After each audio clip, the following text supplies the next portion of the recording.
Europe, Amérique, Asie, Moyen-Orient foo ci bëgg a dem rek Nexa Voyage noppi na ngir gunge la yéen jàngalekat yi yéen professeurs yi am na programme de recrutement bu mag pour yéen boo xam ni mën ngeen a dem Canada jàngale ji nasaraan ak yéen étudiants yi suñu mission dafa leer nañ yombal leen lépp loo xam ne da di démarche d'admission ngir ngeen mën a am visa dem ci université yi nekk ci àdduna bi yépp suñu partenaires yi nga xam ni dañoo mokkal liggéey bi te qualifié lool dañ leen di jàppale ci admission bi ci diiru fukki fan rek ngeen am seen université ba noppi it am li nga xam ni moo di seen admission suñu équipe daal di toppatoo li nga xam ni moom moo di li des ci parcours bi defal leen dossier yi vérifier leen documents yi préparer entretien yi topp la ba nga jot sa préinscription ak sa visa pour professionnels yi dañuy toppatoo lépp lu jëm ci tukki bi moo xam voyage d'affaires la ñu daal di jël billet d'avion bi assurance bi hôtel bi toppatoo déplacement bi jóge AIBD jëm aéroport yamuñu foofu loo soxla ci location de voiture bu am confort ñu yombalal la ko gunge la ba nga yore oto bu mucc ayib Nexa Voyage ñi ngi nekk cité Kër Gorgui mën nga ñu woo ci 00221 78 957 11 11 wala 00221 78 958 11 11 wala 00221 78 586 80 80 Nexa Voyage seen tukki bii di ñëw fii lay tàmbalee.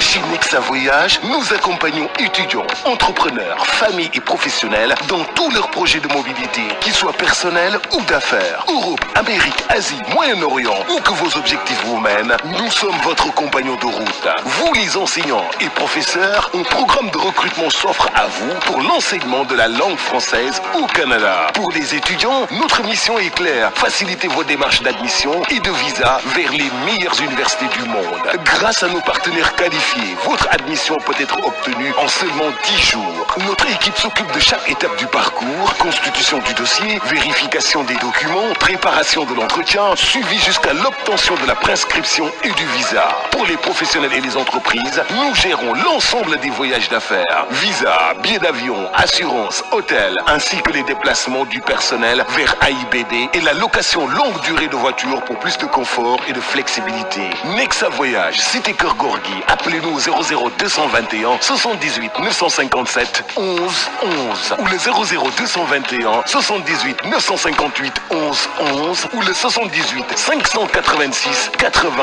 80. Nexa Voyage, votre prochain voyage commence ici.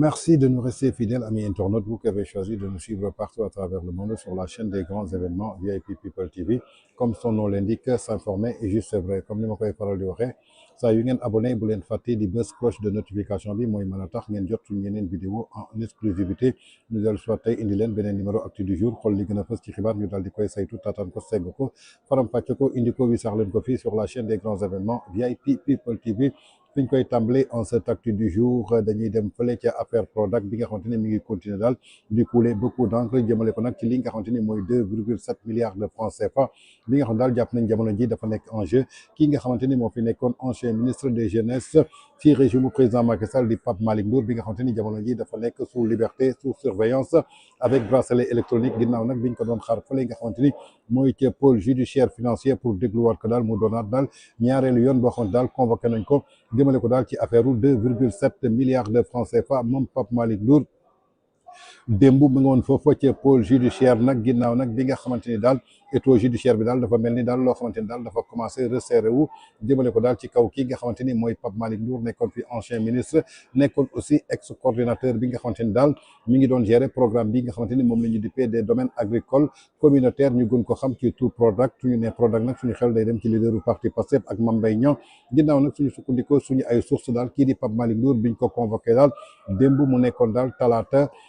bu fukki waxtu jotee ci kanamu li nga xam daal mooy magistrat du premier cabinet d'instruction bi nekk foofu ci pôle judiciaire financier ginnaaw loolu daal moom mii daal mu doon audition bi nga xamante ne daal dinañ ko auditionné daal au fond jëmale ko daal ci affaire bi nga xamante ne tey jii dafa marqué daal ay suspicion yu diis daal yoo xamante daal dañu nemmeeku ay irrégularité yoo xamante daal suñu sukkandikoo ci wàllu finance daal moom la sukkandikoo moom Pape Malick Ndour nag jamono ji suñu sukkandikoo daal dafa nekk daal ci këru benn procédure boo xamante daal figure bi du dara lu dul benn rapport d'expertise boo xamante ni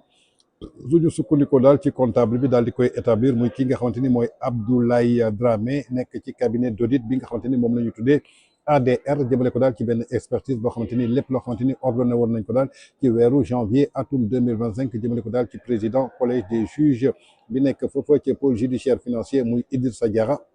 muy document boo xam daal largement dañ ko daal di exploité jëmale ko daal ci magistrat instructeurs yi ginnaaw nag bi ñu mettre en évidence lépp loo xam daal ay irrégularité financière la suñu sukkandikoo daal ci li nga xamante ni évalué nañ ko daal diggante 2,2 et 2,7 milliards de francs CFA notamment jëm daal ci ay paiements yoo xam daal yu insuffisant la kenn justifié ko ñu retenir ko daal ci ay garanties yoo xam daal dañ ko estimé jëmale ko daal ci li nga xamante ni dina toll ci 40 millions de francs CFA loolu daal la ñu source bi daal di xamal ginnaaw nag bi nga xamante ni moom Pape Malick Ndour jotoon nañ ko auditionné maanaam le 7 novembre bii ñu génn ginnaaw loolu nag Pape Malick Ndour dañ ko inculpé woon daal pour association de malfaiteurs escroquerie jëmale ko daal ci deniers publics ak blanchiment de capitaux ñu placé woon ko daal sous contrôle judiciaire ak li nga xamante ni mooy bracelet électronique bi moom mii di ancien ministre bi nekkoon ci régime président Macky Sall daal mi ngi continuer di contester daal fermement jëmale ko daal ci lépp loo xamante ni ay fait la ginnaaw nag lépp loo xamante ni dañ ko koy reproché suñu sukkandikoo daal suñu source jëmale ko daal ci ay alerte yu antérieure jëmale ko ci inspection générale des finances muy affaire Prodac bi nga xam daal lépp loo xamante ni dépassé na ko doon na daal benn volet boo xamante ni tey jii lépp loo xamante ni expertise comptable suñu sukkandikoo daal ci benn rapport boo xamante ni lii di inspection générale des finances di IGF moom ci boppam dafa mettre en lumière jëmale ko daal ci ay grave dysfonctionnement ginnaaw nag lépp loo xamante ni ay gestion la jëmale ko daal ci programme bi ñii di inspecteurs yi ñoom daal dañu daal di formuler ba noppi indi ay recommandations majeures adressé ko daal ñi nga xamante ni tey jii ñooy ministère de l'économie des finances et du plan ginnaaw nag lépp loo xamante ni ñu ngi koy woowee notamment li nga xamante ni mooy la traduction de kii nga xamante ni mooy Jean-Pierre Senghor ci kanamu li nga xamante ni mooy Cour des comptes suñu demee ci li nga xamante ni mooy inspection générale des finances ginnaaw nag bi ñu pointé diggante daal li nga xamante ni mooy validation ci lépp loo xamante ni moo soxaloon ay paiement yoo xamante ni tey jii mën nañ ci sukkandiku daal ginnaaw nag ay avance la ñu daal di koy démarrer avant li nga xamante ni mooy la notification ak ay enregistrement jëmale ko daal ci ay contrat ginnaaw nag lépp loo xamante ni ay approbation la ak ay demande de paiement yoo xamante ni daal amul benn contrôle bu préalable ginnaaw nag lépp loo xamante ni tey jii ay montant la ñu daal di koy cumuler jëmale ko daal ci ay milliards de francs CFA yoo xamante ni tey jii lii di rapport bi dafa révéler également que lépp loo xamante ni ay manquement la dañ ko imputer jëmale ko daal ci ki nga xamante ni mooy Mamina Daffé nekkoon ancien coordinateur bu Prodac notamment jaarale ko daal ci ay validation yoo xamante ni daal bii di 4e tranche boo xamante ni moo soxaloon ay avance te amul benn caution boo xamante ni dañ ko exiger ci ay paiement yoo xamante ni daal lépp loo xamante ni daal ay contrôle la dañ ko estimé woon ci 6,8 milliards de francs CFA ainsi que daal mu doon ay dépenses yoo xamante ne daal dafa soxloon wàllu communication suñ ko xaymaa mu toll ci 64 millions de francs CFA ñu effectué ko daal en violation ci ay règles yoo xamante ne daal moom la ñu tegoon ci wàllu commande publique suñu demee nag ci yeneen acteurs yoo xam ne daal dañ leen visé en conclusion lii di inspection générale des finances dafa mettre également en cause ki nga xam ne daal mooy Ibrahima Cissé nekkoon gérant société bi nga xamante ni moom lañ tuddee woon TIDA ginnaaw nag ay inspecteurs ñoo daal di recommander li nga xamante ni mooy traduction jëmale ko daal ci kanamu juridiction pénale yi pour li nga xamante ni mooy faux et usage de faux escroquerie de deniers publics pour que daal ñu sukkandiku ci benn préjudice boo xamante ni dañ ko estimé woon ci 517 millions de francs CFA jëmale ko daal ci détriment li nga xamante ni mooy état bu Sénégal ba tey audition bi daal biñ koy xaar jëmale ko daal ci Pape Malick Ndour foofa ci pôle judiciaire financier lépp loo xamante ni daf ko constituer dina doon daal benn étape bu déterminante jëmale ko daal ci dossier emblématique bi jëmale ko ci wàllu reddition des comptes bi nga xam daal yii di autorités yi fi nekk jamono ji moom la ñu daal di engagé ginnaaw nag moom Pape Malick Ndour ba mu wuy jee démb foofu nga xamante ni daal mooy ca pôle judiciaire financier ginnaaw nag bi nga xamante ni le 7 novembre day ko wuy ji woon na ñu daal di koy placé sous contrôle judiciaire daal di koy takkal bracelet électronique démb nag ca talaata ji nga xamante ni moom la demoon wuy ji foofa ca pôle judiciaire financier biñ ko auditionné au fond bi mu pare ñibbi war na këram mais dafa continuer ba tey ji nekk ci daal li nga xamante ni mooy liberté ko surveiller ak li nga xamante ni mooy bracelet électronique ba tey ci seen actu du jour suñ fa jógee dañuy dem seeti ji le mouvement Gëm sa bopp les jàmbaar dirigé par le président Bougane Gueye Dany ginnaaw nag ab plainte daal la ñuy jébbal daal ki nga xamante ni maanaam mooy pôle judiciaire financier contre ki nga xamante ni mooy suñu actuel premier ministre ak ki nga xamante ni mooy le ministre de l'énergie et du pétrole muy Birame Souleye Diop muy plainte daal boo xamante ni mouvement Gëm sa bopp daal dinañ koy déposé ci kanamu taabalu pôle judiciaire financier ginnaaw nag ki ñuy jëm baaraamu tuuma du kenn ku dul ki nga xamante ni mooy l'actuel premier ministre du leader bu parti Pastef ak ki nga xamante ni mooy ministre de l'énergie du pétrole et des mines muy Birame Souleye Diop ndaxte suñu sukkandikoo ci rapport officiel bi nga xamante ni ITI 2024 bi amul benn yoon boo xamante ni gis nañu daal li nga xamante ni mooy paaru état bi jëmale ko daal ci li nga xamante ni mooy suñu xaalisu pétrole mu doon nag loo xamante ni daal benn scandale bu doy waar la suñu sukkandikoo nag ci li nga xamante ni mooy part bi nga xamante ni peuple bi moom moo ko moom jëmale ko daal ci li nga xamante ni suñu constitution moo ko tëral nee nañu les ressources naturelles appartiennent au peuple sénégalais dafa am nag benn part boo xamante ni tey jii dañ ko jagleeloon daal li nga xamante ni mooy le peuple sénégalais waaye suñu sukkandikoo ci rapport ITI 2024 bi ginnaaw nag bi nga xamante ni commencé nañu exploiter di jaay li nga xamante ni mooy pétrole bi gisuñu daal 10% yi nga xam daal moom la ñu jagleeloon le peuple sénégalais xaalis bi daal nee na may mintëng gisuñu ko benn yoon lu ñuy laajte daal mooy suñu xaalis ginnaaw loolu nag moom Bougane Gueye Dany ak mouvement Gëm sa bopp les jàmbaar dépose nañu daal benn plainte contre le premier ministre leader du parti Pastef ak ki nga xamante ni mooy le ministre du pétrole et de l'énergie Birame Souleye Diop Sénégal daal day exiger li nga xamante ni mooy transparence jëmale ko daal ci ay zones yoo xam ne daal dafa ànd ak lëndëm ci wàllu li nga xamante ni mooy commercialisation jëmale ko suñu wàllu hydrocarbures ginnaaw nag ba benn pose d'eau la ñu utiliser woon muy dette cachée jamono ji nag lépp loo xamante ni waa Gëm sa bopp ñu ngi koy wax ay ressources cachées lañ fi daal di teg ginnaaw nag bi ñu jaaree ci rapport yi nga xamante ni dañ ko nëbb doot na nag tey jii ñu génnee li nga xamante ni mooy xaalis bi nga xamante ni dafa tukkeekoo ci li nga xamante ni mooy pétrole bi ñu jaay ci atum 2024 mu doon benn situation boo xamante ni tey jii dafa yokkeeku jëmale ko daal ci ay constats yoo xamante ni ay fait la jaarale ko daal ci ay rapport officiel nañu déglu ji Moussa Niang bokk ci cadre Gëm sa bopp réaction dellu soir mouvement Gëm sa bopp les jàmbaar dina déposer suba fële ci pôle judiciaire et financier benn plainte relativement ak rapport ITIE nga xam ni dafa révéler ay manquements graves par rapport ak ñi nga xam la ñuy gérer suñu ressources naturelles yi ak suñu ressources minières yi et cetera. li mu révélé nag dafa impliqué ñi nga xam mooy le premier ministre Ousmane Sonko ci seen responsabilité dafa impliqué la responsabilité du ministre des mines et de l'énergie Birame Souleye Diop dafa impliqué également le DG du Petrosen muy monsieur Talla Gueye. manquement yooyu nag dafa jëm ci ay milliards ci suñuy francs CFA yu jógee ci suñu ressources naturelles yoo xam ne kenn xamul fu mu dugg te kenn mënu ko retracer production Sangomar bu 2024 kenn retracé wu ko ci 2024 mais également li nga xam ne moom mooy cadastre minier bi c'est incomplet ba pare dafa opaque li nga xam ne mooy transparence ci wàllu gestion minière bi dafa nekk loo xam ne c'est inachevé te kenn génnewul ñi nga xam ñooy véritablement les bénéficiaires effectifs loolu nag moom moo waral ñu ne manquement yooyu dafa impliquer ay responsabilités ci ay hautes autorités de l'État moo tax ñuy inviter la presse nationale et internationale à ce que ñu joindre ñu fële ci pôle judiciaire et financier parce que dafa am plainte boo xam ni ñu ngi koy déposer et jàpp nañ ni li nga xam ni moom la ñuy def dafay impliquer la vérité te jàpp nañu dëgg googu dootul nekk loo xam dañ koy mën a nëbb ndax yor nañ l'une des réserves gazières et pétrolières les plus généreuses. Gëm sa bopp les jàmbaar dépose une plainte devant le pôle judiciaire et financier ce mardi à 11h pour manquement grave relevé dans le rapport de l'ITIE 2024. Ce rapport révèle des manquements qui impliquent la responsabilité au premier chef du Premier ministre Ousmane Sonko, du ministre des Mines et de l'Énergie M. Birame Souleye Diop, du DG de Petrosen M. Talla Gueye. Ces manquements révèlent des milliards de nos francs CFA non tracés. La production Sangomar non retracée en 2024. Des pratiques comptables non conformes aux règles budgétaires. Un cadastre minier opaque, non transparent. La non-transparence sur les bénéficiaires effectifs. Ces manquements engagent la responsabilité du gouvernement, notamment le Premier ministre Ousmane Sonko au premier chef. La transparence ne se proclame pas. Elle se justifie devant Dame Justice. C'est pourquoi nous demandons à la presse nationale et internationale d'être présents sur les lieux. Car la vérité ne se cache plus. Gëm sa bopp poursuivra. kon ñoo ko seetaanandoo muy vidéo Moussa Niang bokk ci cadre Gëm sa bopp les jàmbaar dirigé par le président Bougane Gueye Dany ginnaaw nag ñoom bi ñuy ñëw daal ñi ngi informé daal li nga xamante ni mooy opinion nationale ak internationale jëmale leen daal ci décision bi nga xam ne daal dañu saisir li nga xamante ni mooy pôle judiciaire financier démb ci talaata ji bi 11h jotee jëmale ko daal ci benn base boo xamante ne ay constat yu doy waar la ginnaaw nag bi ñu préciser officiellement li nga xamante ni dañ ko jot a validé ci ay contenu yoo xamante ni lii de rapport ITI 2024 muy document boo xamante ni public la dañ ko endossé par État du Sénégal ginnaaw nag rapport bi ñu censé daal di garantir lépp loo xamante ni dafa soxal lii di transparence jëmale ko daal ci wàllu gestion li nga xamante ni mooy extractif ginnaaw nag bi ñu bëggee ñu mettre la lumière ci ay manquements yu systémiques yoo xam ne daal nemmeeku nañ ko ci li nga xamante ni dafa engagé directement lii di responsabilité politique administrative yoo xam ne daal institutionnelle la état bu Sénégal jëmale ko daal ci haut niveau de l'exécutif muy plainte boo xamante ni daal dañ ko annoncé mu daal di viser benn regard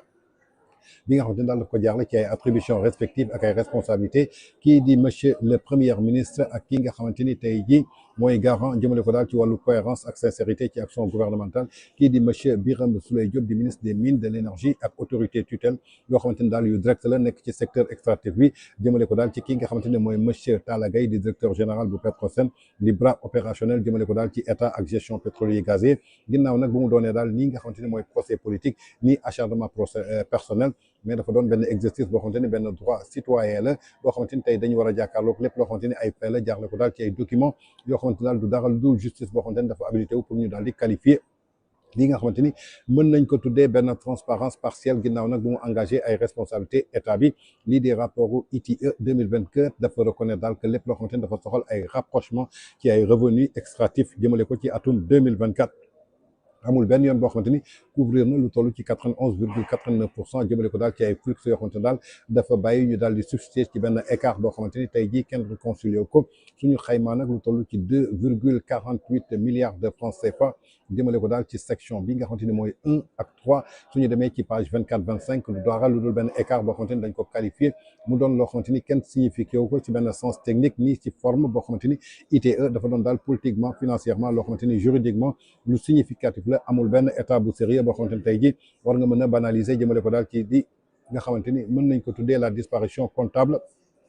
ci ay milliards yoo xamante ne daal dafa nekk ci benn secteur boo xamante ne tey jii bu stratégique la li gën a grave tey jii ñu ngi koy daal di noté ñoom waa mouvement gëm sa bopp les jàmbaar muy 7% boo xamante ni dafa soxal wàllu paiement yu ñu déclaré dafa provenir daal ci ay formulaires yoo xamante ni kenn certifié ko ci violation flagrante jaaxle ko daal ci ay exigences yu minimal jëmale ko daal ci li nga xamante ni mën nañ ko tuddee fiabilité ak tolérance institutionnelle ginnaaw nag bu mu posé benn question centrale kan moo mën a garantir li nga xamante ni mooy la rigueur ginnaaw bi nga xamante ni état bi ci boppam dafa daal di abandonné suñu demee ci li nga xamante ni mooy Sangomar doon na daal benn défaillance boo xamante ni bu majeure la ci gouvernance bi ak ci wàllu pétrole bi suñu demee ci champ pétrolier yi nga xamante ni moom la Sangomar daal di incarné ci ay manquements yoo xamante ni tey jii yu gën a grave dañ ko relevé jëmale ko daal ci rapportu ITIE 2024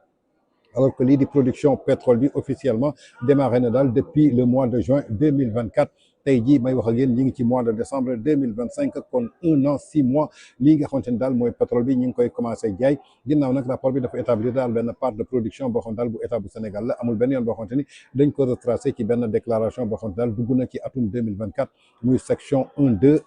jëmale ko daal ci page 19 ak 20 mu doon ay incohérence yoo xam daal diggante ay données yoo xam daal Petrosen ak Woodside Energy notamment suñu sukkandikoo ci volume bi nga xamante ni Profit Oil renforcement dafa jëm ci benn opacité boo xamante ni lu ci gën a troublant encore tey ji suñu sukkandikoo daal ci ay recettes yoo xamante daal dafa jógee ci production apparaître benn yoon ci li nga xamante ni mooy atum 2025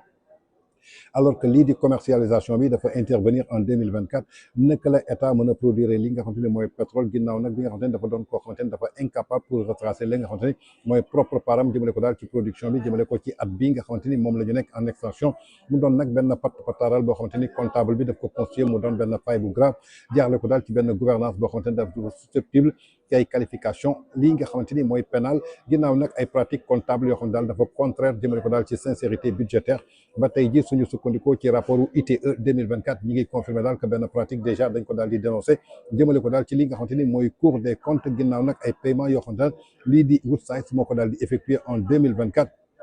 te ñu jot ko encaissé en 2024 amul benn yoon boo xamante ni comptabilisé nañ ko en 2023 suñu demee si section 1-2 page 17 mu dem ci benn manipulation boo xamante ni dafa soxal exercice budgétaire boo xamante ni dafay porter atteinte ci ay principes fondamentaux ak li nga xamante ni mooy sincérité jëmale ko daal ci ay comptes publics yoo xamante ni jamono ji mi ngi alimenté légitimement ay soupçons ci wàllu gestion d'opportunisme jëmale ko daal ci ay chiffres de l'État mu doon daal ay kaddu yoo xamante ni ñoom waa mouvement gëm sa bopp les jàmbaar moom la ñuy daal di révélé ginnaaw nag cadastre minier bi nga xamante ni tey ji dafa doon benn opacité bu 10 jëmale ko ci ay conséquences lii di cadastre minier bi dañ ko arrêté le 31 décembre 2024 ginnaaw nag bañ ko jugé loo xamante ni daal dafa incomplet incapable mu identifier clairement lépp loo xamante ni ay titres la ñu war ko renouveler jëmale ko daal ci ay transfert de section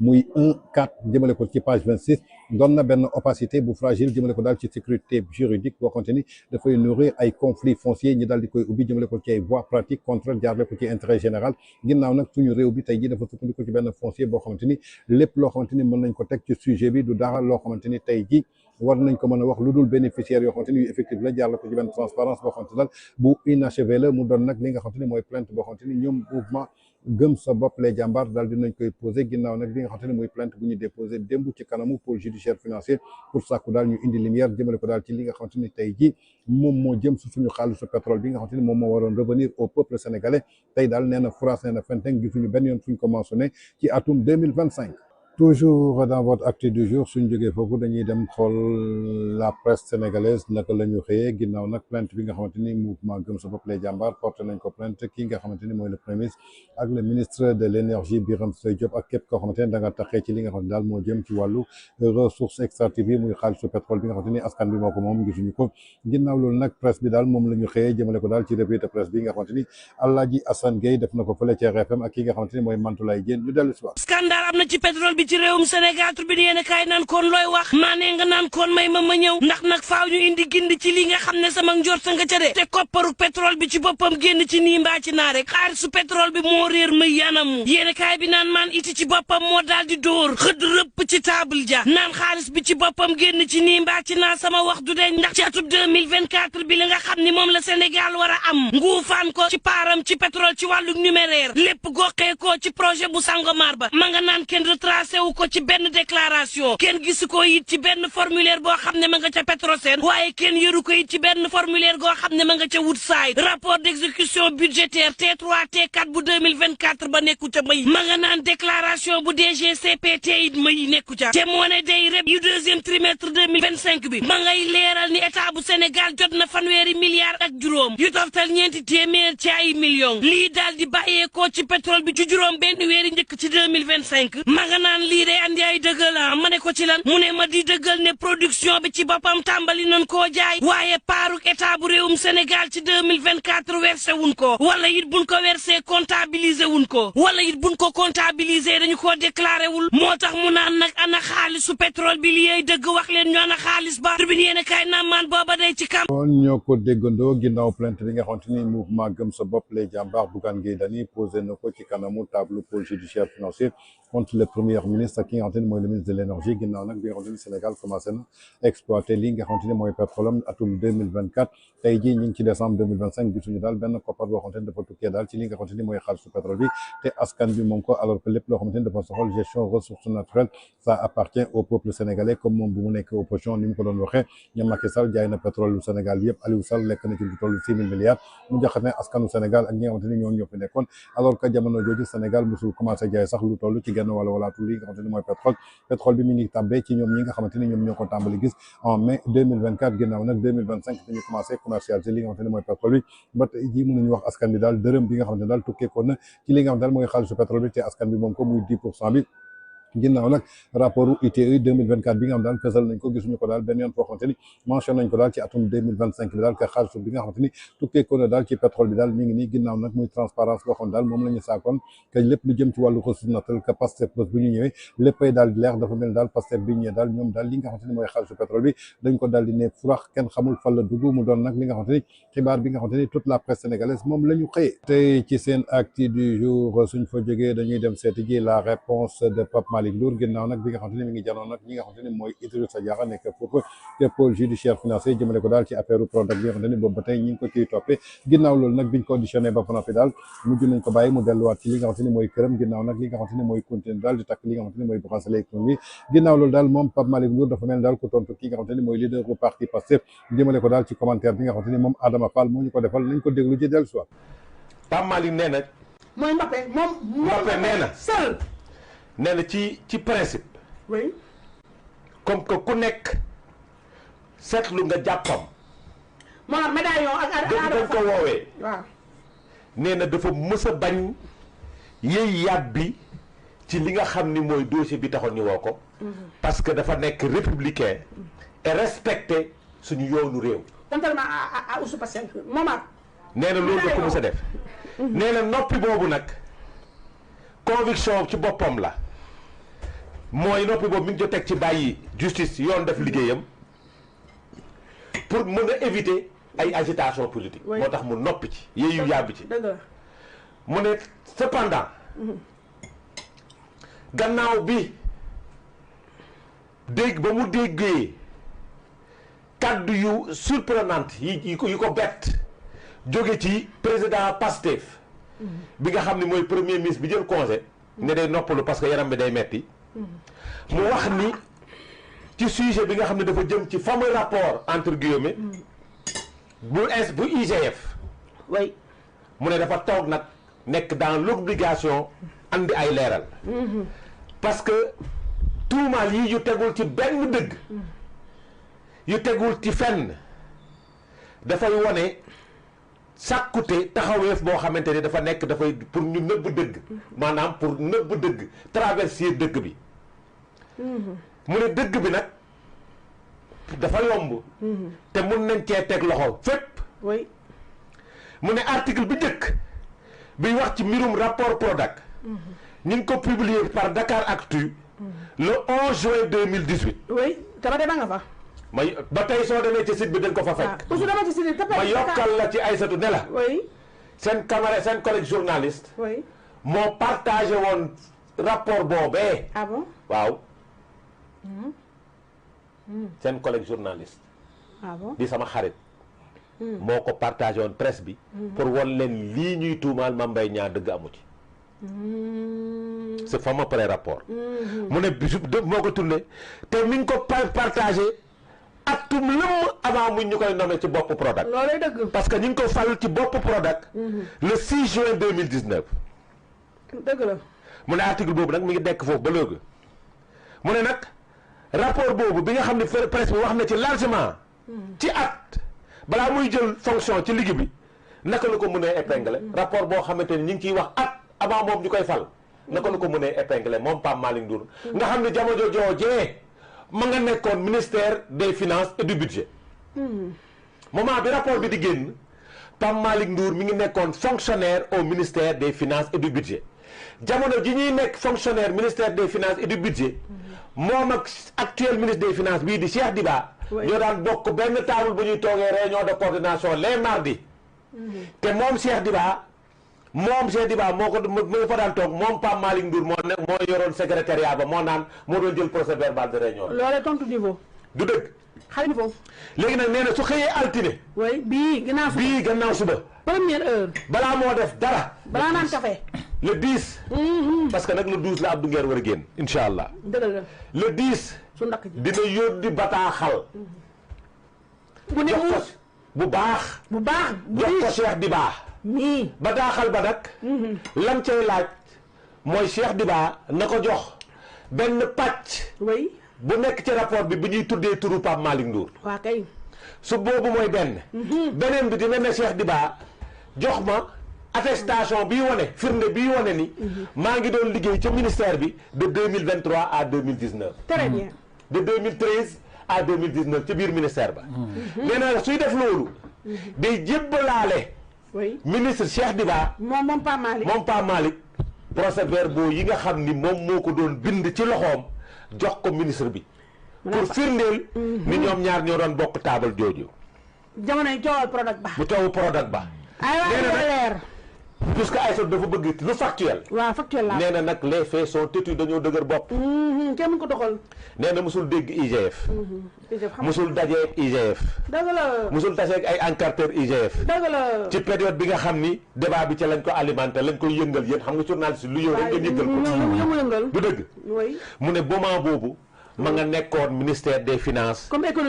économiste waaw maanaam lii mu xarañ nga xam ne suñ nee benn génn teg mu teg gi ba mu set wecc waaw moo nga fa woon moom Pape Malick de 2013 à 2018 moom Mbappé nee na nag pour yee xelam gi parce que waa ji nee na mémoire bi baaxul te day fàtte nee na dina ci boole compte rendu hebdomadaire yi mu doon def loolu épreuve du dëgg nee na moom amul lu muy nëbb amul lu muy tiit amul réponse cachée amul lu muy wax lu dul dëgg amul réponse cachée nee na benn exigence la am mooy dëgg bu feeñ dëgg la ci gannaaw tentative yu ñaaw yi nga xam ni dañuy tii boole ci manipuler instrumentaliser politique dëgg la nee na République du Sénégal oui soxla na leneen lu gën lii lu dul ay wax li ci gannaaw dëgg ay waxu lappi-lappi nee na pour jeexal oui mi ngi dalal xelu askan bi yëpp. bu kenn inquiété wu. bu kenn tiit. bu kenn raf. bu kenn puus. bu kenn taas.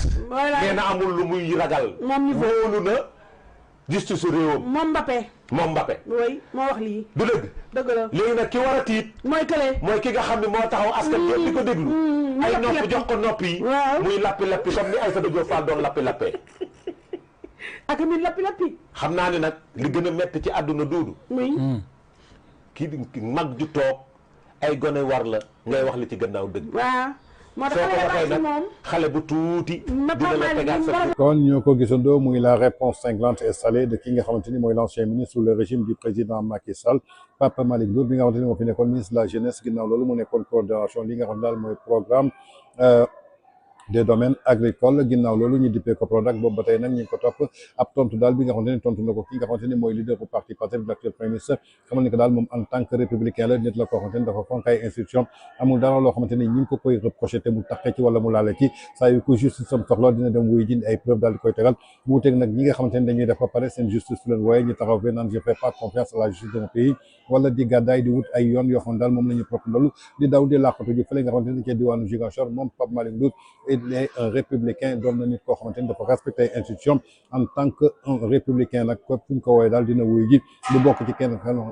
du bokk ci ñi nga xamante daal saa yu leen justice wooyee dañuy dem di làqatu ji wala di wut ay pox ndoll wala di wax xale yi génn leen ñu ngi may jàpp wala song leen wala yàq leen réew mi en tout cas mu doon une réponse pimentée boo xamante ni moom Pape Malick Ndour jagleel na ko ki nga xamante ni mooy leader bu parti Pastef ki ñu ko commenté nag di Adama Fall bokk ci li nga xamante ni mooy Alliance pour la République. Toujours dans votre acte du jour suñ fa jógee dañuy dem fële ca RTS ginnaaw nag crise bi nga xamante ni daal jamono ji mi ngi nemmeeku foofu daal ca biir RTS muy radio télévision sénégalaise bi nga xamante ni moom Pape Alé Niang moo ko jiite nekk directeur bi depuis l'arrivée de Pastef ku xam Pape Alé nag xam na ni que en tant que journaliste bokkoon daal ci ñu doon défendre parti bi di Pastef ginnaaw nag bi nga xamante ni Pastef egsi na au pouvoir daal dinañ koy récompenser daal di koy jox poste directeur li nga xamante ni mooy RTS waaye depuis mu dugg ci li nga xamante ni mooy RTS Pape Alé Niang digganteem ak employé yi neexul benn yoon ndaxte jàpp nañ daal Pape Alé Niang injustice totale la nekk di leen dundaloo lépp lu jëm ci wàllu daal ay privilèges yoo xamante ni journalistes yi wala syndicats yi ñu ngi ko doon am Pape Alé daf ko daal di teggi di wàññi seen salaire alors que moom mi ngi continuer daal di garder li nga xamante ni mooy ay privilèges am jëmee ko ci ay salaire am ay voiture de fonction dotation de carburant lépp moo ko yor ginnaaw loolu nag ñi nga xamante ni mooy syndicat yi nga xamante ni ñoom ñooy yeewu foofu ci RTS dañu xëy daal mer ba futt daal di amal benn grève ginnaaw nag moom Pape Alé bu mu nekkee foofu ci bureau foofu lañ ko fekk daal naroon ko attaqué ginnaaw loolu daal la ñu déployé ñi nga xamante ni mooy force de défense et de sécurité yi daal génnee ñi nga xamante ni mooy syndicat yi nga xamante ni dañu nekkoon ci seen droit doon kaas daal li nga xamante ni mooy seen àq ak seen yelleef dama bëgg nag ñu dellu ji foofu ca buntu RTS ginnaaw nag bi nga xamante ni génnee nañ leen ci biir RTS mujj nañu daal taxaw ci buntu RTS daal di wax li nga xamante ni moo leen métti jëmale ko daal ci ay dénonciation yoo xam daal diggante Pape Alé Niang ak ñi nga xamante ne mooy liggéey côté RTS yi amul dara lu ci neex ginnaaw nag ki nga xamante ne moo jiite syndicat bi moom mi ngi interpellé bu baax a baax ki nga xamante ne mooy le président de la République Bassirou Diomaye Faye ak ki nga xamante ne mooy premier ministre pour que daal ñi def ay constat jëmale ko daal ci fay yi nga xamante ni nemmeeku nañ ko foofu ci biir RTS. balaa ñuy door waxtaan bi dama bëgg micro bi ñu génneel ma ko.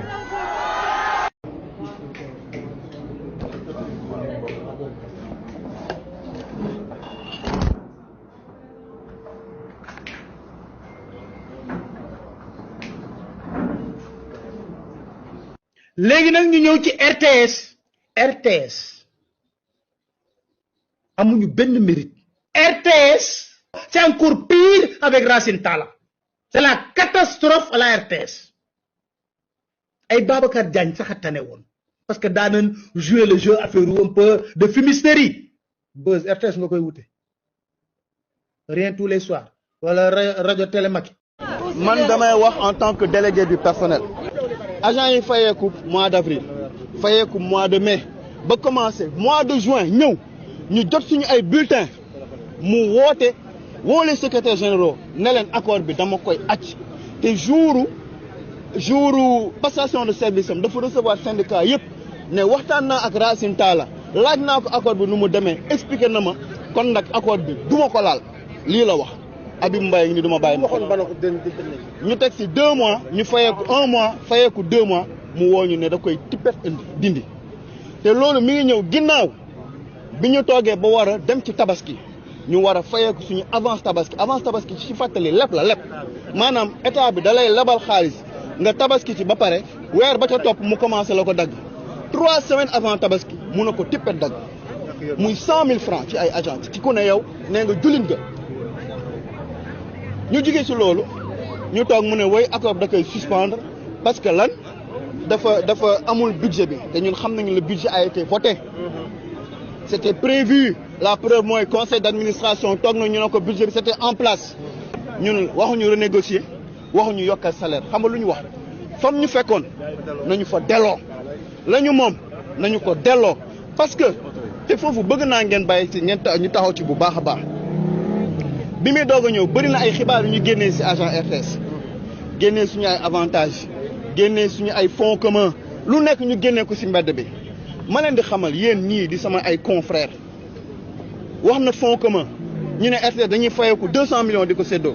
d'abord c'est pas vrai parce que 200 millions yi plafond la. beneen précision bi mooy du loo xamante ni Racine Talla moo ko fi indi du loo xamante ni Macky Sall moo ko fi indi man 2005 laa ñëw RTS c'était déjà là 2005 kan moo nekkoon président Abdoulaye Wade kan moo nekkoon DG Daouda Ndiaye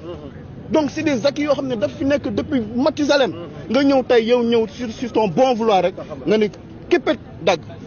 pendant ce temps-là moom 2 bureaux la am 2 lu kenn mësul gis RTS benn bureau fii bu yaatu bureau bi 150 mètres carrés la climatisé am 4 salons gan di maamu table de réunion ak bureau jugewul foofu de yemu ci loolu mu dem ancienne maison récupérer fa benn bureau defaraat ko retapé ko à coup de millions di fa installé bu xëyee fële gont fi lu kenn mësul gis RTS kii wax na salaire am 5 millions 600 avantage voyage chaque mois dina voyager chaque mois dem ñëw avant kan bi rek bu mujj bi mooy dafa dem ñëw benn jour la fi yendu dugaat ci avion dem loolu moo am RTS moom mi ngi dund macha allah ku ko gis ci télé xam ni macha allah pendant ce temps là ñun buñ ko waxee buñ ko waxul ñu ngi bëgg a dee buñ ko waxee buñ ko waxul ñu ngi bëgg a dee parce que coono bi ci liggéey bi metti na ñi ngi wax liggéey am na ku may souffler oto yi mais oui lu ñu war a reelar la oto yi kan moo ko may am na oto yu fi andi woon mu ne dañ ko may ba mu yàgg mu ne may na ko RTS ba fi ñuy wax ak yow ni carte grise changé wul turam a ci nekk oto yaa ngi fi yooyu yëpp mi ngi fi ak yeneen ak yeneen condition de travail yi tey boo demee reportage am na 25 véhicules yu bees tàq yoo xam ne mi ngi ñu gaare fi oto da lay wàccee dem jëli ji beneen équipe andi ko ñëw jël si waat lu musul am RTS nee naa leen man 2005 laa fi ñëw maa ngi fi depuis 20 ans Habib yow depuis ñaata 26 ans ñun ñaa ngi fi toog lu musul am RTS dépose équipe reportage dem wëri ñëw jël si waat leen ñëwaat dépose lu ñu musul gis RTS moo fi am condition de travail nag salle climatisée yi non par rapport à lekk bi leer na restaurant bi ñu ñëwee restaurant man damay fàttali toujours ni 2005 ba léegi maa ngi fi pour nit ñi xam ni lu bees la situation bu bees la ñuy dund RTS loo xamante ni li nit ñi yaakaar ni nguur gi fi nekkoon ñoo ko fi indi ñoo ñu jox ay avantages amul. RTS c'est une société organisée c'est une société nationale yàgg am ay avantages lépp li doon doxal administration moo doon doxal RTS ba keroog ñuy nekk société parapublique mais c'est des choses yoo xam ne fii la fekk yow boo yokkul xanaa doo wàññi wala boog nga bàyyi sax li nga fi fekk mais restaurant bi depuis bi mu fi ñëwee ba léegi maanaam ku bëgg añ da ngay dem ci Gargote wala nga commandé livraison ñëw dama leen di ñaan rek ngeen fexe benn 13h fekk leen ngeen taxaw ci buntu grande mosquée bi xool bool yi ñu bind seen ay tur comme ay prisonniers bureau yi sans climatisation ak yeneen ak c'est-à-dire li ñu war a wax yow buñ fi toogee di ko wax duñ fi dugg ci biir. waaw alkaati yi moom instruction rek lay jot gendarme instruction kese lay jot ñoom bu leen direction générale bi ne journaliste du fi dugg keneen du fi dugg ñoom loolu rek la ñu mën a exécuter ndax ñooñu ñoo yor suñu karaange ñun ñii suba ak ngoon guddee ak bëccëg ñoom boo leen laajoon tey sax ñu ni la kër gi neexul waaye nag ñoom comme mënuñoo wax ñoom ni ko gars yi di waxee ñoom daanaka dañ leen di waxal moo tax ñun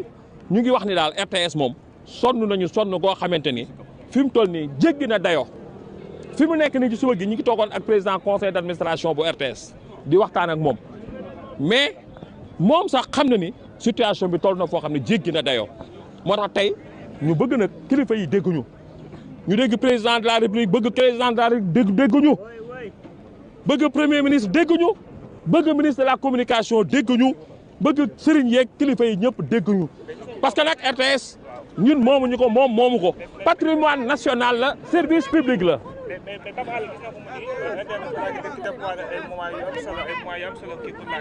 waaw le règne de l'arrogance ici. waaw mu mu ne dégg na ni directeur général RTS déployé na ay moyens yu mag pour CAN loolu mooy liggéey bi c'est normal bu ñu si woowee dañ ciy liggéey parce que ñun ay professionnels lañ loolu am na fi amati fi amaat fi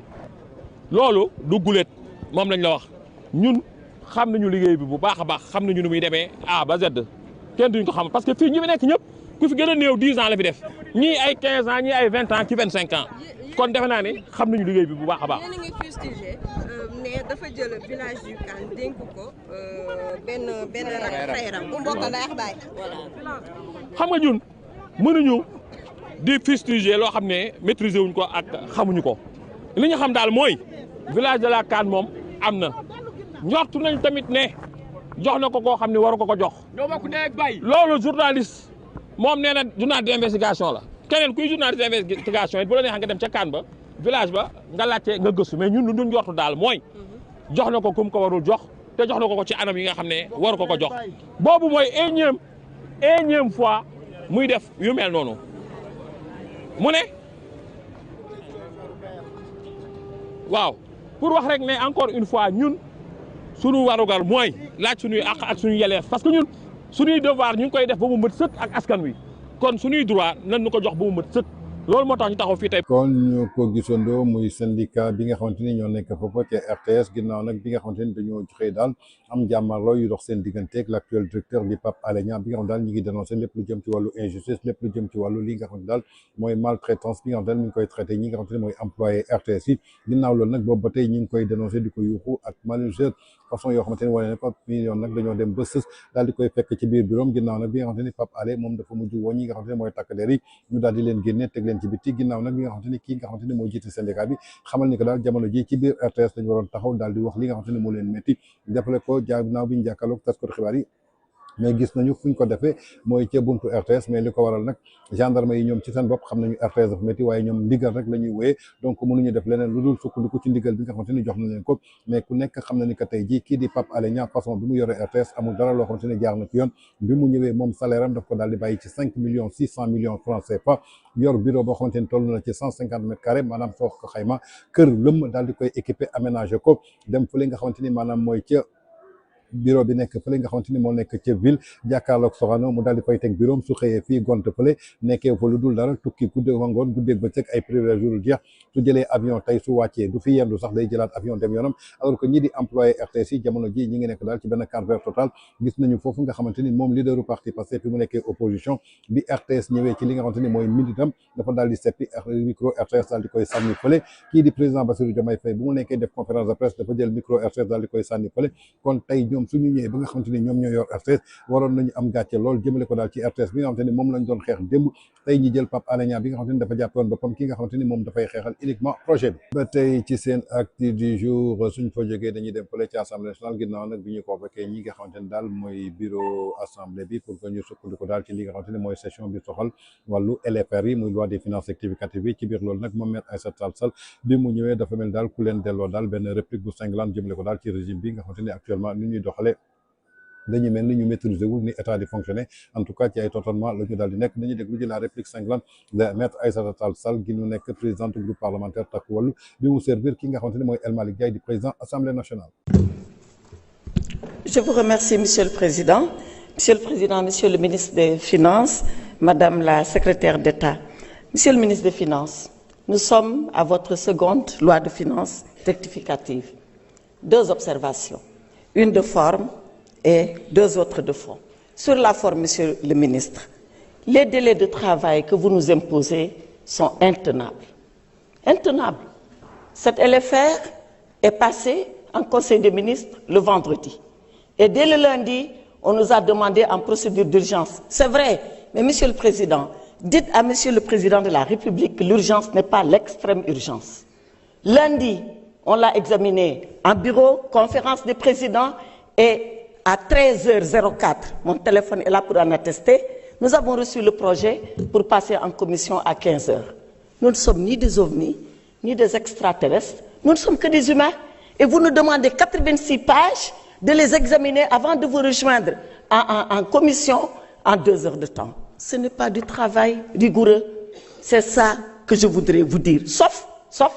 si on travaille à la gribouille. Vous connaissez gribouille? Cette petite fille désarticulée, désordonnée, complètement, qui est partie se jeter dans le fleuve alors qu'elle voulait fuir la pluie. On ne peut pas travailler comme ça. D'autant plus que vous êtes un des ministres dont le travail est le plus encadré par la loi organique sur les lois de finances, qui est un règlement communautaire. Sur le fond, qu'est-ce qui motive la LFR? La LFR, soit vous avez des dépenses extraordinaires, imprévues, catastrophes naturelles, calamités sanitaires, vous devez faire face, vous mobilisez des ressources et vous faites face à l'imprévu. Ou alors, vous avez un imprévu de bonheur, vous avez des recettes inattendues qui rentrent. Et d'ailleurs, Monsieur le Président, j'avais pensé, quand on a parlé de LFR, que nous allons avoir les recettes de bonheur, que le voyage de Monsieur le Premier ministre à Abu Dhabi était enfin en train de produire ses effets, puisque vous-même, Monsieur le Président, avez annoncé qu'il était parti chercher de l'argent publiquement. J'avais pensé que c'est cet argent qui arrivait et qu'on allait faire une LFR. Ndekete yo, c'est juste pour faire, oui, c'est juste pour faire un ajustement budgétaire. Alors pourquoi nous allons ajuster? Nous allons ajuster parce que vous avez des moins-values partout, des baisses partout, baisse sur les recettes internes, les recettes fiscales baissent 21 milliards, les recettes non fiscales, encore un gap à chercher de 24 milliards, les ressources extérieures baissent sur les dons en capital, moins 81 milliards, baisse sur les dons budgétaires, contre-performance de 10 milliards, baisse. Alors que vous avez fini d'élargir votre assiette fiscale et que vous avez taxé FIP. Je l'ai dit ici, il n'y a pas si longtemps, tout. Et c'est pour arriver à ces baisses et à ces contre-performances. Alors, Monsieur le ministre, et quelqu'un l'a dit, quand les dons baissent, on a un problème. Mais je sais qu'on n'a pas de problème. Le seul problème qu'on a, c'est l'image du Sénégal qui s'est dégradée avec, encore une fois, ces déclarations intempestives sur les dettes cachées. Je salue les fonctionnaires du ministère des Finances. Ils sont là depuis des années. Et ils continuent de faire cet excellent travail. Et vous le savez, pour être avec eux, pour faire partie de leur corps. Ils n'ont rien fait. Est-ce qu'ils méritent que tout le monde soit jeté en pâture? Parce que si la dette est cachée, le président de la République, le Premier ministre, les ministres, mais c'est tous les fonctionnaires du ministère des Finances. Et je sais qu'eux, c'est des hommes rigoureux. Vous les avez salués hier. Je les salue avec vous parce que je sais qu'ils n'ont absolument rien fait. Donc, c'est tout ça qui fait qu'aujourd'hui, l'image du Sénégal est écornée et que nous avons une compression, une contraction, comme vous le dites dans votre jargon, sur les dons et en capital et les dons budgétaires. Deux constats. Recours au décret d'avance arrêté. 5 en 3 mois. C'est beaucoup. Et le reste, c'est de vous souhaiter une bonne année, malgré la morosité générale, et que 2026, vous veniez ici avec la solution promise aux Sénégalais. Je vous remercie. kon ñoo ko déggandoo muy la réplique cinglante et salée de maître Aïssata Tall Sall président groupe parlement groupe Takku Wallu ginnaaw nag bañ leen wooyee foofa ci assemblée nationale muy tey ji ci talaata ji nga xamante ni foofu la ñu nekkoon daal doon saytu lépp lu jëm ci wàllu loi des finances rectificative bi en tout cas Aïssata Tall Sall xamal na ne que daal suñu demee nañu wax daal monsieur le président kii moom daal duñu ay machine duñu ay extraterrestre lii nga xamante ni teg nañ ko ca conseil des ministres jógee foofu ñu daal di koy examiner lundi mënuñu toog quelque temps après jot ko daal lu toll ci 83 pages pour que ñu daal di koy saytu su ko defee tey ji talaata ji ñu daal di ciy wax kon doon na loo xamante ni tey jii du priorité xëy na nag dañu xamul ñoom ay nit lañu duñu ay machine pour que ñu mën a jël seen temps foog ñu daal di xool bu baax a baax li ñuy voté wala lu ñuy def wala lu ñuy saytu fan lañ ko teg mais mënuñu ko demee nii ci li nga xamante ni maanaam mooy précipitation bi nga xamante ni moom lañ ko bëgg a jàppee en tout cas daal mu doon benn cinglante réplique boo xamante ni moom Aïssata Tall Sall daal dina koy tontu kii di président assemblée nationale di El Malick Ndiaye ginnaaw bërki démb bi premier ministre demee fa li nga xamante ni mooy ci Abu Dhabi muy voyage secret boo xamante ni Madiambal Diagne moo ko révélé woon moom El Malick Ndiaye dafa taxaw ne carrément kii di premier ministre moom ab xaalis la dem wuti ji fa li nga xamante ni mooy ci Dubaï te xaalis boobu askan bi la koy indil kon yaakaaroon na premier ministre dina indaale xaalis kon tey jii jarul woon tey jii ñu def ay ajustement structurel jëmale ko daal ci wàllu budget bi ba nga xamante ni tey jii ñu ngi leen di woon ndaxte ku demoon wuti ci xaalis tey soo indee xaalis je crois que tey jii doo soxla pour defaat daal ay ajustement structurel kon daal nañu xam ne que ñoom duñu ay machine nañ leen respecté mu doon ay kaddu maître Aïssata Tall Sall yoo xamante ni jagleel na ko ki nga xamante ni mooy le président assemblée nationale di El Malick Ndiaye. tey ci seen acte du jour suñ fa jógee dañuy dem fële ca Déthié Fall ministère des transports et des infrastructures ginnaaw nag bi nga xamante ni dafa dàq ki nga xamante ni mooy El Hadj Ibrahima Ndiaye ci benn sortie boo xamante ni def na ko daal ci benn émission moom mi nga xamante ni mooy El Hadj Ibrahima Ndiaye bi nga xamante ni moom mooy yor lépp lu jëm ci wàllu finance li nga xamante ni mooy parti Déthié Fall yor wàllu logistique ginnaaw nag mu defee benn émission daal di critiquer daal li nga xamante ni mooy régime kii di l'actuel premier ministre moom Déthié Fall daf ko daal di dàq daal di koy limogé alors que ki nga xamante ni mooy Ibrahima Ndiaye moom ci boppam moo sos parti bi nga xamante ni mooy PRP bi nga xamante ni Déthié Fall moo ko jiite jëmale ko daal ci base bi moom moo ko yor mais tey Déthié dafa préféré ndax ki nga xamante ni tey jii moo yor base bi yor militant yi pour servir ki nga xamante ni ou bien pour faire plaisir ki nga xamante ni mooy leaderu parti Pastef ci intérêt personnel am ginnaaw nag moom Déthié dafay fàtte ni que démb bi nga xamante ni tey jii moom mi ngi bokkoon ci réew mi Macky Sall nekkoon ci gouvernement bi moom taxawoon na carrément daal di critiquer li nga xamante ni mooy gouvernement Macky Sall te teewul woon benn yoon kenn dàqu ko ci li nga xamante ni mooy parti réew mi ndaxte jamono jooju Idrissa Seck mi ngi woon doon liggéey ki nga xamante ni mooy président Macky Sall bokkoon ci Benno Bokk Yaakaar nañu déglu ji les révélations de Abdou Nguer ginnaaw nag bi nga xamante ni moom Déthié Fall yëkkati woon na daal ay kàddu ci régime ki nga xamante ni mooy président Macky Sall critiquer li nga xamante ni mooy régime bi te mu bokkoon ci li nga xamante ni mooy réew mi te kenn dàq ko woon ak tey Ibrahima Ndiaye bi nga xamante ni dàq na ko muy injustice totale nañ déglu ji la réplique de Abdou Nguer à Déthié Fall. Ibrahima Ndiaye moom moo gën Déthié. ñu ko gënee. Déthié fii la ànd ak ay nawlem ñoom Barthélémy Dias ànd ak ñoom def conférence de presse ànd ak ñoom campagne ñu jël ko dugal ko ci liste bi def ko 3e position su ma juumul xaw ma 2e xaw ma bu ñu ko defati ànd ak ñoom campagne ba ca digg ba mu ne leen fa yukk ne yàq bu naqari tàllal wuti ci Sonko maanaam waxuma nag Déthié warkat la waaye lii moom mooy jëfi warkat dëgg jëf ji la te yonent bi sallallahu alayhi wa sallam bi ñu koy wax màndargay naafiq dina bokk na ci nga diggeeg say nawle di leen fa ñukk ba leen fa aucune raison loolu yonent bi sallallahu alayhi wa sallam moom bokk na ci màndarga yi waxuma nag ba tey Déthié naafiq la waxuma man sama yónneewul ci moom waaye dama lay waxal rek yenn jikko yi bokkoon na ci nga xam ne yonent bi sallallahu alayhi wa sallam da koo ŋàññoon bañ ko àll ba néew. yow lu tax nga yore jikkoy sayaatin may ma rek kon man saytaane laa. parce que lu tax nga war fàttali yooyu. Penda est-ce que dama dagg émission. doo wax ci njaay mi di njaay mi ñu limoon. da nga maa laaj may wax. pourquoi nga war a fàttali li Déthié def yëpp. xam nga mbir mi boo koy analyser faaw nga teg njaay teg Déthié sénégalais yi àtte ba xam Déthié njaay ko gën dama lay wax li Déthié def wax leen li njaay def man sénégalais yi laay jël a témoin yi man li may wax nii du pour yow bu fekkente ne nag Déthié da laa dig pos yaa xam yoon waa ngoo man sama yoon ne sama nuroo waale lañ nuroo bu dee da laa dig ay convention de xam naa ni amagoo de waaye waroon nañ jox ci convention doo am de bàyyi mag Déthié rek ma yàq bi moom mooy l'homme dama fort ne du gouvernement Déthié ne fa ñukk ñoom Barthélémy Dias ak ñoom Bougane Gueye Dany ak ñoom Anta ak Pape Djibril ñooñu la àndaloon dem ca Sonko taxul Ibrahima Ndiaye wax ko dara de ci saa si Ibrahima Ndiaye mënoon naa génn ne Déthié mii daf ñoo yab parce que mu ngi ñu xoolal Déthié ni mu def waa partem bi rek kaay leen ñu ànd ak ñii ñëpp dugg Déthié jékki-jékki ne leen kaay leen ñu rocceekuwaat nañ dem fee mel na ku yor ci nu ñànkatangam parti bi ci boppam ñoo war a dajaloo Ibrahima Ndiaye moo war a wax partem yi ñu dajaloo parce que man jàpp naa ne parti Déthié bi ay gor a nga fa gor ya fa nekk nañ dajaloo seppi Déthié sànni ca bitti ne ko yow la ñuy génne ca bitti yow du Ibrahima Ndiaye génn Ibrahima Ndiaye nag lan la wax am na sañ-sañu gis doxalinu gouvernement bi àndu ci mu critiqué da leen a saaga da leen a sosal lan la leen waxal. mais ñoom nee nañ Ibrahima Ndiaye gis na actif si parti yi ngay wax yëpp dama ko waxul de. su génnee wax ci turu parti bi la wax. déedéet dafa waroon wax ci turu. Ibrahima Ndiaye bi muy wax da maa ngi wax ci turu parti Déthié Fall suma parti dañ ko laaj ci réew mi xalaatam mu ne man sama xalaat nangam ak nangam laa wax kon man mii di liggéey ak yéen su ma demoon ci beneen télé wax lu leen arrangé wul da ngeen may dàq ne dafa wax ci turu Sénégal 7. déedéet duñ ko def de. wax moo tax du ngeen Déthié du ngeen moroomu Déthié nag waaye nag comme sa parti la yaa formé woon na ñaata am nga ci droit waaye nag bu dee yàlla jayee saytaane ji bëreel ak saytaane nag ba daan bis direction yi ñu la dénk bis boo fa defee yu mel nii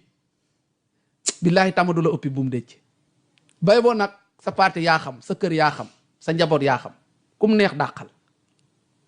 waaye sénégalais yi moom teel naa leen a wax yow ak Ibrahima Ndiaye kan moo gën sénégalais yi dinañ ko xam ñoom dinañ analyser parce que li nga def moom Ibrahima Ndiaye defagul xaajaat ba defagul ko dafa gis gëm-gëmam mu wax ko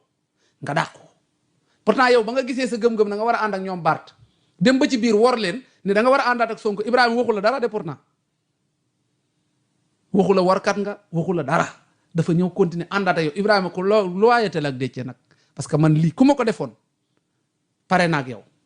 kaañ dem fii nga jékki-jékki ne ma non non du fii fee la ci lu matul weer maanaam Déthié espace bi mu demee ci ñoom Bart ak bi mu demee ci Sonko matul weer. kon ñoo ko déggandoo muy une réplique cinglante boo xamante ni moom Abdou Nguer daal dina koy servir kii nga xamante ni mooy Déthié Fall ginnaaw nag bu mu dàqee kii nga xamante ni mooy Ibrahima Ndiaye bi nga xamante ni moo yor lépp lu jëm ci wàllu logistique ak finance u parti bi nga xamante ni Déthié Fall moom moo ko jiite ginnaaw nag moom Ibrahima Ndiaye moom ci boppam nekk professeur à l'université moom moo sos li nga xamante ni mooy parti bi yor base bi en tout cas dañu nekk ci démocratie ku nekk am nga sañ-sañu wax sa xalaat tey dafa dem ci benn émission daal di critiquer doxalin bi nga xamante ni régime Pastef ñu ngi koy doxee ci biir loolu Déthié Fall nag pour plaire ak ki nga xamante ni mooy leader u parti Pastef deful dara lu dul dàq ki nga xamante ni maanaam mooy Ibrahima Ndiaye bi nga xamante ni moo yoroon wàllu finance am waaye nag Déthié dafay fàtte ni que démb moom dafa nekkoon ci parti bi ñu tuddee réew mi bokk ci parti bi nga xamante ni tey coalition Benno Bokk Yaakaar ñu nekkoon au pouvoir te Macky Sall jiite woon ko am na ay kàddu yoo xamante ni moom Déthié yëkkati woon na ko est ce que tey jii dàqoon nañ ko ci parti bi wala dàqoon nañ ko ci parti bi est ce que tey jii lii lañ ko lebaloon ak li mu fay Ibrahima Ndiaye nañu déglu ji Déthié Fall jamono ji muy critiquer régime président Macky Sall ñu dellu soit toll nañu jamono ji nga xam ni les jeunes disent Barça Barça loolu di tekki ni dem nañu ba jàpp ni Sénégal ni fi nekkee moo gën a sax metti li nga xam ni moom la ñuy fekki feneen et pourtant vous avez une partie de la solution entre vos mains mais cela nécessite que la vision quitte Diamniadio pour rejoindre la vallée du fleuve Sénégal pour rejoindre les terres de l'Anambé pour rejoindre les 150 000 hectares qui peuvent être également utilisés. Bienvenue à la technique de ce journal, Abdoulaye Diop. Je suis déçu des 2 ans de gouvernance du parti PASTEF. C'est une déclaration du secrétaire général chargé des finances et de la logistique du PRP de Déthié Fall, actuellement ministre des Infrastructures, invité de l'émission Le Grand Jury. L'enseignant-chercheur informe que les principes pour lesquels le PRP s'est engagé aux côtés de PASTEF ont été foulés aux pieds. Oumar Mbow. Le secrétaire national chargé des finances et de la logistique du parti de Déthié Fall dit être déçu des 20 mois de PASTEF passés au pouvoir. 2021 à 2024, on s'est battu sur pas mal de convictions. Personnellement, c'est des convictions, tout en restant sur les principes. Ça, c'est ma posture à moi. Je mets les règles tout le temps dans ce que je fais. On s'est battu pour des principes, l'état de droit. C'est un combat chez moi. On s'est battu pour notre principe, la vie chère. On s'est battu pour notre principe pour que l'économie change. Mais au bout de 2 ans, 20 mois précisément, mi-figue, mi-raisin. Il y a des choses qu'on a pu enclencher très tôt. Ça, je me suis battu contre ça. Le principe ne changera pas. Donc, mi-figue, mi-raisin. Par rapport au sacrifice consenti, dessus. Docteur Ibrahima Ndiaye dit avoir décelé plusieurs anomalies qui font qu'il doute des compétences des autorités étatiques. C'est un problème de choix d'homme, très souvent dans l'approche. On a péché, réellement. Au quotidien, nous rencontrons des fois à des postes de responsabilité où la personne avec qui on a affaire n'a jamais éprouvé quoi que cela soit, ne connaît pas les enjeux de l'heure. Par sa simple signature, il peut bousiller une entreprise qui a fait un quart de siècle ici. Ça, c'est un problème de choix d'homme. Au quotidien, sur quoi on s'est battu, c'était amener et de mettre de sorte que ça soit réel l'état de droit. Vous prenez quelqu'un comme ça, tout simplement par des a priori, sans jugement, vous l'incarcérez. L'enseignant-chercheur est également écœuré par le mutisme de l'élite sénégalaise qui toujours, selon le membre du PRP, reste silencieuse de ce qui se passe dans le pays. Aujourd'hui, excusez-moi, bien des élites dans ce pays-là, par torpeur, restent chez eux. Ils ont des solutions. Ils ne donnent pas. Mais ils doivent assurer la responsabilité devant Dieu et les hommes. Devant Dieu exalté soit-il, ils vont rendre compte. Parce que si ce pays-là passe de l'autre côté, ils sont responsables aussi. Parce que l'élite de façon générale, un intellectuel doit s'assumer. S'assumer, c'est pas avoir peur de dire la vérité. Il faut dire la vérité quand il faut le faire. Donner des solutions. Voulez-vous dire que l'élite n'a kon ñoo ko gisandoo muy kàddu yoo xamante ni moom Déthié Fall moom ci boppam jamono ju mu nekkee fii nga xamante ni mooy parti Rewmi bu Idrissa Seck ñu bokkoon ci coalition Benno Bokk Yaakaar doon liggéey ak président Macky Sall taxawoon na daal di critiquer ouvertement li nga xamante ni mooy gouvernement président Macky Sall tey nag ki nga xamante ni mooy Ibrahima Ndiaye bi nga xamante ni mooy chargé logistique ak finance parti bi di PRP créé parti bi yor base bi yor lépp ginnaaw bu mu critiquer régime président ki nga xamante ni mooy Diomaye ak premier ministre moom Déthié deful dara daal di koy limogé suñu fàttalikoo nag 2020 kaddu yi nga xamante ni Ibrahima Ndiaye yëkkati na ko tey ba Déthié daal di koy limogé moom Déthié moom la yëkkati woon daal di koy critiquer régime président Macky Sall te kenn limogé woon lan moo war a tey ji Déthié Fall intérêt personnel am ak neexal ki nga xamante ni mooy leader du parti Pastef bi nga xamante ni tey ji moo ko tabb ministre tey war na ko jaral mu teqlu ko ki nga xamante ni tey jii moo ko jox base politique comme ni ko Abdou Nguer waxee rek Déthié Fall ku nekk xam na ni warkat la ndaxte fii la àndoon ak ñoom Bougane Gueye Dany ñoom Barthélémy Dias ci coalition Sàmm Sa Kàddu ñu dem ba teg seen liste ba mu doon 6e position mais gis nañ ko dernière minute bi ko leaderu parti Pastef woowee amul dara lu mu def lu dul bàyyi fa li nga xamante ni maanaam mooy coalition boobu dem ànd ak ki nga xamante ni mooy leaderu parti Pastef te ku nekk xam na ni que ñoom ñaar seen diggante li ci nekkoon ba ci audio yi nga xamante ni tey jii fekkoon na ki nga xamante ni mooy leaderu parti Pastef ba mu nekkee fële ca prison ba en tout cas ñu wait and see muy Déthié Fall daal li nga xamante ni dàq na ko daal ki nga xamante ni mooy Ibrahima Ndiaye en tout cas doon na daal li nga xamante ni moom ci boppam mbuum dañuy delluwaat buum ca boy boy ba ndaxte li mu defoon démb suñ ko dàqoon moom tey jii warul dàq ki nga xamante ni mooy Ibrahima Ndiaye. ba tey ci seen actu du jour suñ fa jógee dañuy dem seeti ji inéligibilité ki nga xamante ni mooy leader bu parti Pastef en 2029 ñu ngi laam-laamee ndax dina bokk wala du bokk ci élection en tout cas ki nga xamante ni daal mooy Khalifa rappeur def na ci daal ay révélation yu doy waar mi ngi koy xamal ne daal 2029 du bokk lu tax du bokk nag moom nii ci boppam moo ko teg boppam nañu déglu ci les révélations de Khalifa rappeur dellu soir. déglu leen ko. naam dem naa fi 21 heures parce que li ma yëg ci sama yaram ba xam ni war naa dem defi sama séance de massage man de maa ngi sant yàlla bu dee am naa ay jafe-jafe yu ndaw ci li taxoon may dàmp sama yaram loolu reyul nit maa ngi wér gu yaram gu mat sëkk canceru ma ci lu ma yëgul jabetu ma aw ma insuffisance rénale aw ma benn xeetu jàngoro maa ngi nii alhamdulilah. yàlla daf ma nattu ba may nekk gone ba fii ma toll nii ma ànd ak ay jàngoro yoo xam ne dafa laaj faju muy ay jàngoro yu jëm ci wàllu lépp ñuy wax musculaire muy ay xeetu arthrose ay xeetu sacralisation lombaire vertèbre L5 ak yeneen yu mel noonu yoo xam ne lottal na ma lool sonal na ma lool li may wax nii dossier médical bu mat a ngi nii bu ko firnde boo xam ne ay médecin spécialiste orthopédiste ak généraliste ñoo muy suivre. Sénégal nax du am président buy am problème mu ndigg incha allah rabbi te président Sénégal du am problème mu ndigg waaw xaayaan ku dégg séeréer incha allah rabbi si kàttanu yàlla doo nekk président Sénégal te 2029 tamit doo bokk incha allah rabbi waaw damal nga faju ji saawaay te bii yoon moom saawaay doo bokk de waaye bul taal réew mi de waaw bul taal réew mi bu ko sax jéem a taal bu fi jéem a sax yee fitna waaw yàlla rëbb na ku yee fitna te ñun sénégalais yeewu nañ xàmmee nañ ràññee nañ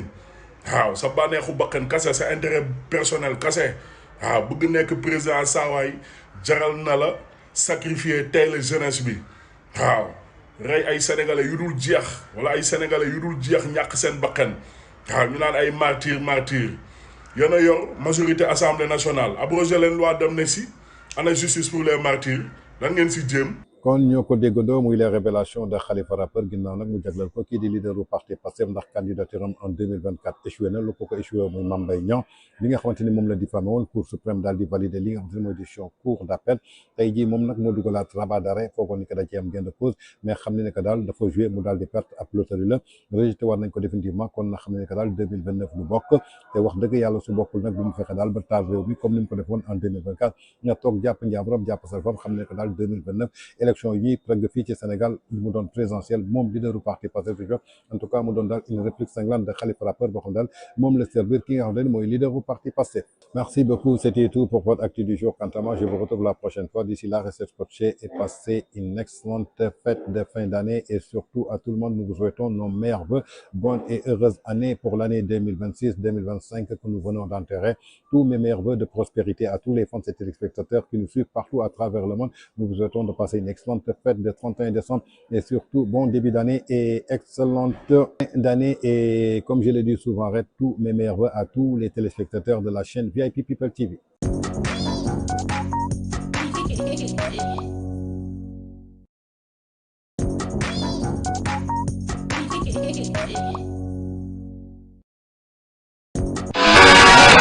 dem ci Nexa Voyage moo pare pour gunge étudiants yi entrepreneurs yi njaboot gi yëpp ak professionnels yi ci fépp foo xam ne da ngeen fa bëgg a dem ci àdduna bi moo xam yow yaa bëgg a dem wala voyage d'affaires da nga bëgg a dem Europe Amérique Asie Moyen-Orient foo ci bëgg a dem rek Nexa Voyage noppi na ngir gunge la yéen jàngalekat yi yéen professeurs yi am na programme de recrutement bu mag pour yéen boo xam ni mun ngeen a dem Canada